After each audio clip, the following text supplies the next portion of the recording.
Ako, bago nagkaganyan na, umiiyak ako. Kasi mahirap po. Oo, mahirap talaga. Pero kung malaki po ang naging tulong sa inyo ng Ay, malaki talaga yung naging tulong sa akin. Diyan na kami kumikita. Welcome to Project OTOP, One Town, One Product, where we introduce and give deep appreciation to one of the wonderful produce of our local communities. Our destination for today is one of the thriving municipalities in Cavite with a flourishing environment and abundant agriculture and delicacies. Welcome to Indang, Cavite. One of the delicacies that this municipality is known for is Kalamay Buna or Kalamay Indang.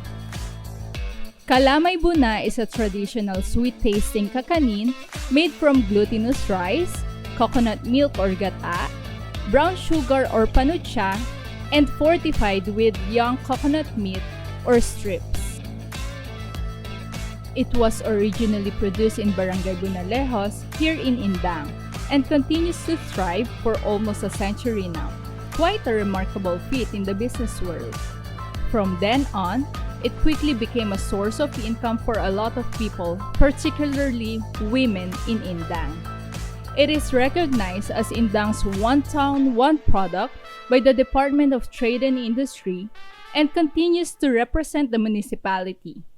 With this recognition, they constructed a building near the old Indang Municipal Hall named as Bahay Kalamay to serve as an outlet of these Kalamay products. One of those women who was able to make a living out of Kalamay is Mrs. Mercy Tepora. Mrs. Mercy has been able to send her kids to school through making and selling the product. Today, we went to her house to learn the hard and long process of making kalamay.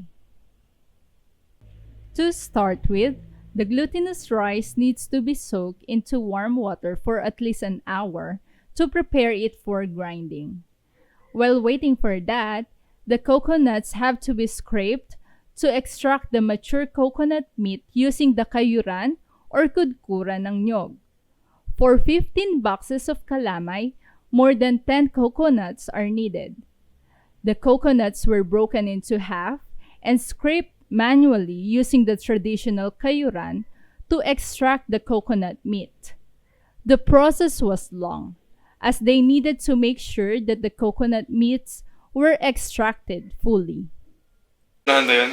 Pag ganun? Okay, saktong hit na. Ayaw, bilis-bilisan! Pag mo lang, ano kami mo, lang kami mo makakayo. Baka sige sa ano, ang bilis lang. Ang met. Yan mo kami.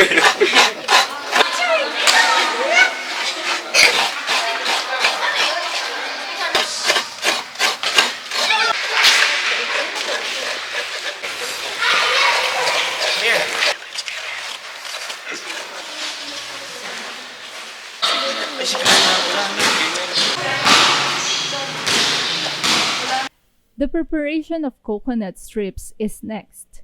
Using a handheld coconut grater o pangkadlit ng nyog, the meat of the coconuts were extracted to produce long, fine strips of coconut meat. Meron.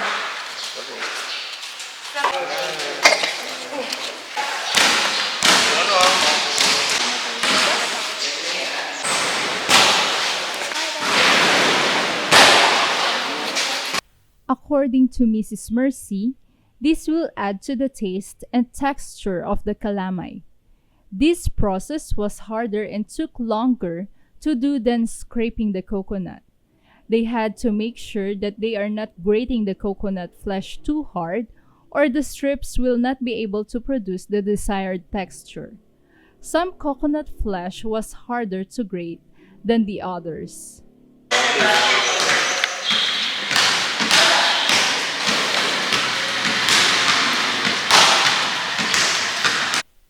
The scraped coconut meat will be used to extract coconut milk as the ingredient for the kalamay. To do this, Warm water was poured onto the coconut meat and hand squeezed to produce the milk from the coconut flesh. This was done repeatedly until the squeezed coconut meat was dry enough to set aside. Next, the traditional gilingang bato or stone grinder and soaked glutinous rice were prepared to produce the ground glutinous rice. This ingredient will give the kalamay its chewy and sticky texture. Using a scoop, the glutinous rice was poured onto the center of the stone grinder. Mrs. Mercy showed the right way to grind the rice. It is crucial that only the right amount of rice was put in the center of the grinder to be able to achieve the right texture. Using the handle to rotate it in a circular motion, while pouring rice and water alternately. From time to time, the consistency of the ground rice should be checked and repeat the process as many times as necessary until the texture is smooth and fine enough. Ay, pag galing sa bigas, kasi baka may matirang bigas, napupunta doon. Sige, uulitin na lang natin mamaya. Sige, okay na. Ulitin lang natin.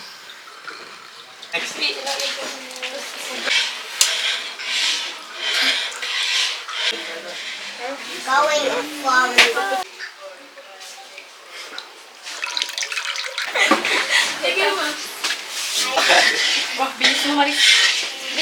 Next, the coconut milk was poured into the talyase, followed by the brown sugar, and mixed together continuously to prevent it from burning and to achieve a sticky consistency.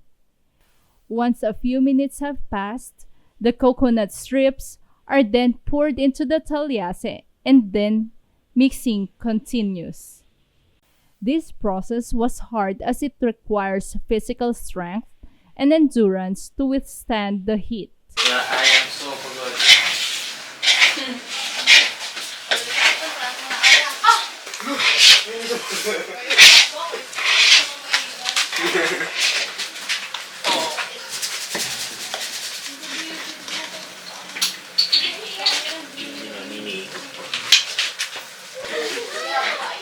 Parang gumagawa semento eh.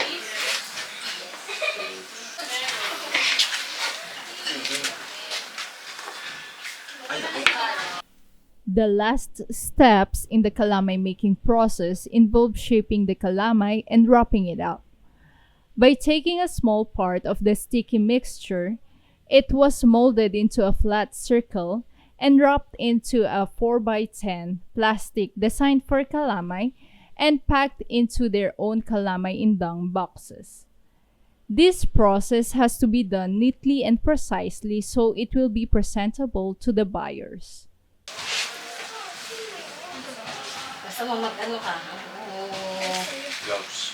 Oo, mag-gloves ka. Ayaw yung drugs. Ipaplat mo.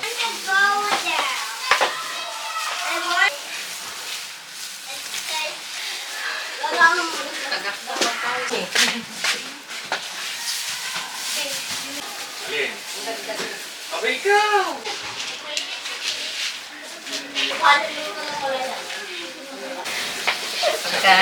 Let's get in sa atin.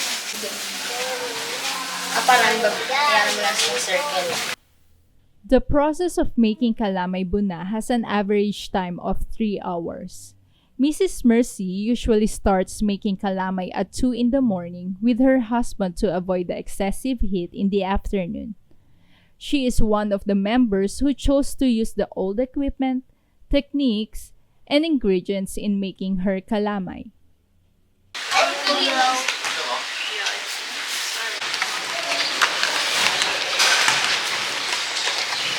Gaano katagal ka na pong gumagawa nitong kalamay? Siguro mga katabi. Kasi yung panganay ko is, ano na siya. Siguro mga, ano na, 1985 na. Diyan po sa yung business ng kalamay Indang. Ano po, meron po kayong samahan yan? Ano po? Ano pong pangalan ng samahan? Ano kami sa DTI.